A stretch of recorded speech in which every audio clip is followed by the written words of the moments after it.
Vem com a gente para o 5º episódio de Conhecendo o Verbo. No devocional de hoje nós temos a participação especial de Letícia Queiroz. No devocional de hoje leremos o capítulo 13, 14 e 15 de Gênesis. Antes de começar, não se esqueça, ore pedindo a Deus sabedoria e discernimento. Esse vídeo vai estar disponível na nossa plataforma do YouTube. Já aproveita e se inscreve. Ative o sininho para receber todas as notificações. Letícia, se apresenta para quem ainda não te conhece. Oi, amadinhos, meu nome é Letícia, para quem não me conhece, eu acho que a grande maioria.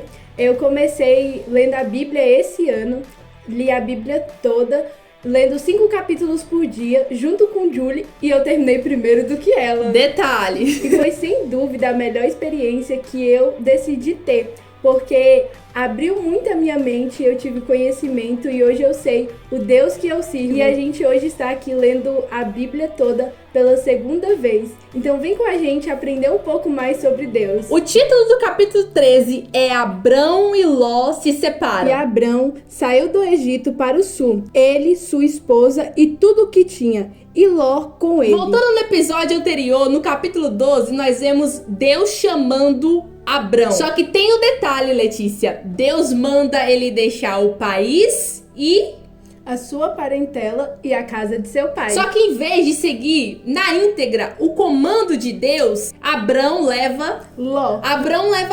Mas Ló era seu sobrinho, então ele não deveria ter levado Ló. Não, ele deveria ter deixado Ló e ido só com ele e a sua esposa. Mas não é isso que acontece. No versículo 7 está escrito: e houve contenda entre os pastores do gado de Abraão e os pastores do gado de Ló. Mais à frente, Abrão diz a Ló: suplico-te que te apartes de mim. Se tomares a esquerda, então eu irei para a direita. Se apartares para a direita, então eu irei para a esquerda. Isso foi permissão de Deus. No capítulo anterior, a gente vê o Senhor falando com Abraão: a tua semente, ele dará aquela terra. Foi permissão de Deus que Abraão e Ló se afastassem, porque o Senhor queria ter um particular com Abraão para que se cumprisse a promessa. E isso me faz lembrar que no capítulo 12, versículo 7, Letícia, o Senhor não dá tantos detalhes sobre a promessa, mas quando Ló o deixa e ele vai para o leste, o Senhor no capítulo 14, do versículo 13, dá os detalhes e faz entender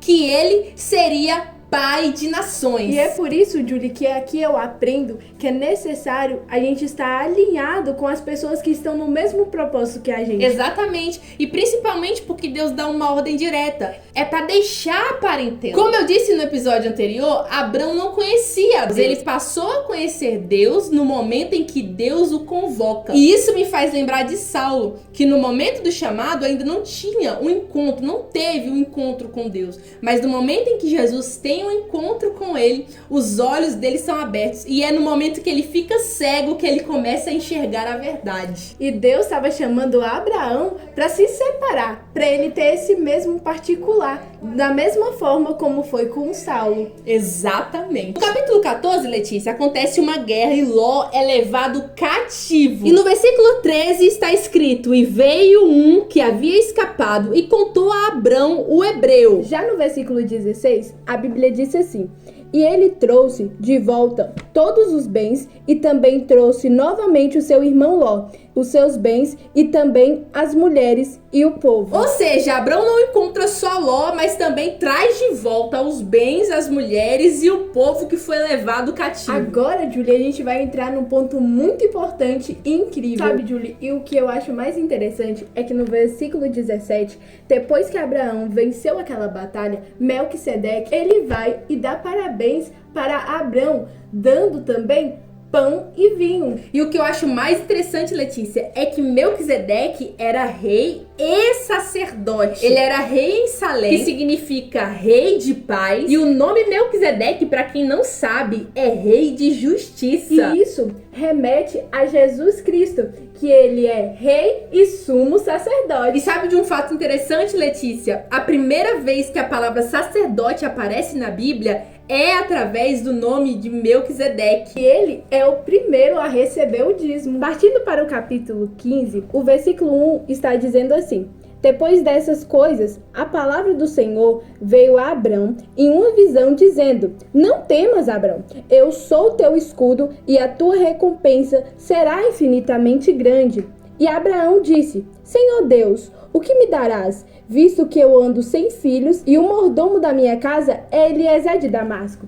Aqui a gente consegue compreender que a esposa de Abraão, Sarai, ela era estéril. E Abraão então fala: Senhor, o que adianta eu ter uma grande recompensa se eu não tenho filho? Lembrando que Deus fala sobre a promessa 2 vezes. A primeira vez quando ele manda ele sair do seu país, a segunda vez quando ele deixa Ló, e agora adiante a terceira vez que Abrão questiona: será que eu vou ter que colocar meu mordomo para ser meu herdeiro? No versículo 4, parte B, o Senhor vai dizer assim: este não será o teu herdeiro, mas o que sairá de tuas próprias entranhas será teu herdeiro. Ou seja, o Senhor está enfatizando mais uma vez que a promessa viria dele, da semente dele haveria gerações. Um pouco mais à frente, no versículo 13, o Senhor disse: saibas com certeza que tua semente será estrangeira na terra que não é sua. Isso faz referência ao povo de Deus que ficou exilado no Egito em Êxodo capítulo 12, versículo 40. E sabe, Julie, aprendemos nesses 3 capítulos de hoje